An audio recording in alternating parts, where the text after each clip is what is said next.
بسم اللہ الرحمن الرحیم۔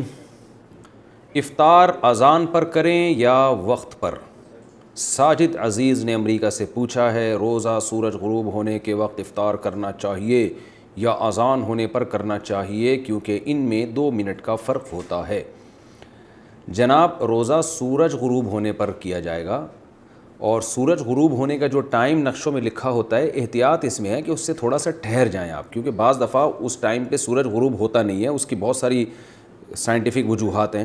احتیاط اس میں ہے کہ جو ٹائم لکھا ہوا ہے اپلیکیشن میں یا آپ کے پاس کوئی نقشہ ہے، تو اس سے 2 منٹ 3 منٹ آپ بہتر ہے ٹھہر جائیں۔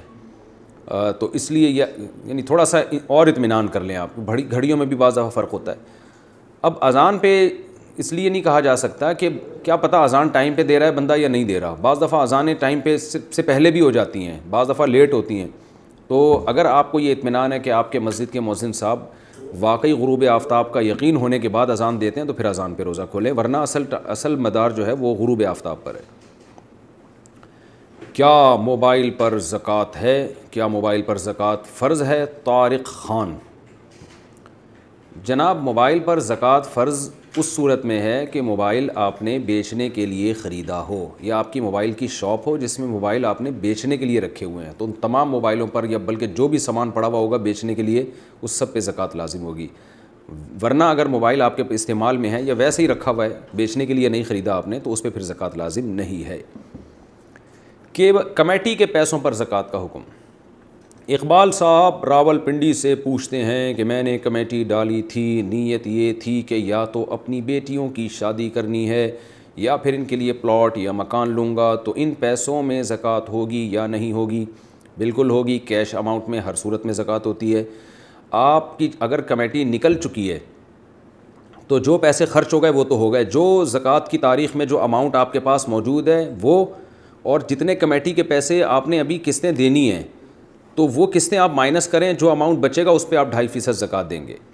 اور اگر آپ کی کمیٹی ابھی نہیں نکلی ہے تو جتنی کمیٹی آپ قسطیں جمع کرا چکے ہیں وہ اصل میں لوگوں کو آپ نے قرض دیا ہوا ہے اور وہ آپ نے واپس لینا ہے، تو اس پوری رقم پر آپ کو زکوٰۃ دینی پڑے گی۔ تھکاوٹ کی وجہ سے 8 رکعت تراویح پڑھنا۔ کبھی کبھار ایسا ہوتا ہے کہ تھکاوٹ کی وجہ سے 20 رکعت تراویح پڑھنا بہت مشکل ہو جاتا ہے، کیا ایسی صورت میں ہم 8 رکعت تراویح پڑھ سکتے ہیں؟ عائشہ فاروق انڈیا سے۔ 20 رکعت تراویح سنت مؤکدہ ہے، اور سنت مؤکدہ کا حکم یہ ہوتا ہے کہ بلا وجہ اس کو چھوڑنا یہ قابل ملامت ہے۔ ایسا شخص اگر بہت زیادہ تھکاوٹ ہے، بہت کوئی مسئلہ ہے یا طبیعت خراب ہے، تو پھر تراویح چھوڑی بھی جا سکتی ہے۔ بہتر یہ بالکل نہ چھوڑیں، کچھ نہ کچھ تو پڑھ لیں، تو اس میں 4 پڑھیں، 8 پڑھیں، 12 پڑھیں، 16 پڑھیں۔ 8 کے عدد کی کوئی خاصیت نہیں ہے۔ یہ جو بخاری کی حدیث ہے کہ نبی رمضان غیر رمضان میں 8 سے زیادہ نہیں پڑھتے تھے، اس کا تراویح سے کوئی تعلق نہیں ہے جمہور علماء کے نزدیک، بلکہ چاروں فقہا، چاروں اماموں کے نزدیک جو ان کے جو فتویٰ ہے نا، اس سے پتہ چلتا ہے کہ اس کا تراویح سے کوئی تعلق نہیں ہے اس حدیث کا۔ اور یہ حدیث بخاری ہی کی دوسری حدیث کے خلاف بھی ہے۔ دوسری حدیث میں بخاری میں آتا ہے کان یزید فی رمضان ما لا یزید فی غیرہ، نبی رمضان میں عام دنوں سے زیادہ عبادت کرتے تھے، تو اس سے پتہ چلتا ہے کہ رمضان میں آپ کی جو نماز ہے وہ 8 رکعتوں سے زیادہ ہوتی تھی۔ تو بخاری کی ایک حدیث کو لیتے ہیں، دوسری صحیح حدیث کا انکار کر دیتے ہیں، یہ کیسی بات ہوئی؟ تو اس لیے 8 کے عدد کی کوئی خاصیت نہیں ہے تراویح میں۔ ہاں، سنت مؤکدہ ہے تو اس میں مشکل ہو رہی ہے، کوئی واقعی تھکاوٹ ہے تو جتنی چاہیں پڑھ لیں، اللہ جتنی توفیق دے، 8 پڑھ لیں، 4 پڑھ لیں، 6 پڑھ لیں، 12 پڑھ لیں، جتنی زیادہ پڑھیں گے اتنا زیادہ ثواب ملے گا، لیکن نارملی 20 رکعت کا معمول بنانا چاہیے۔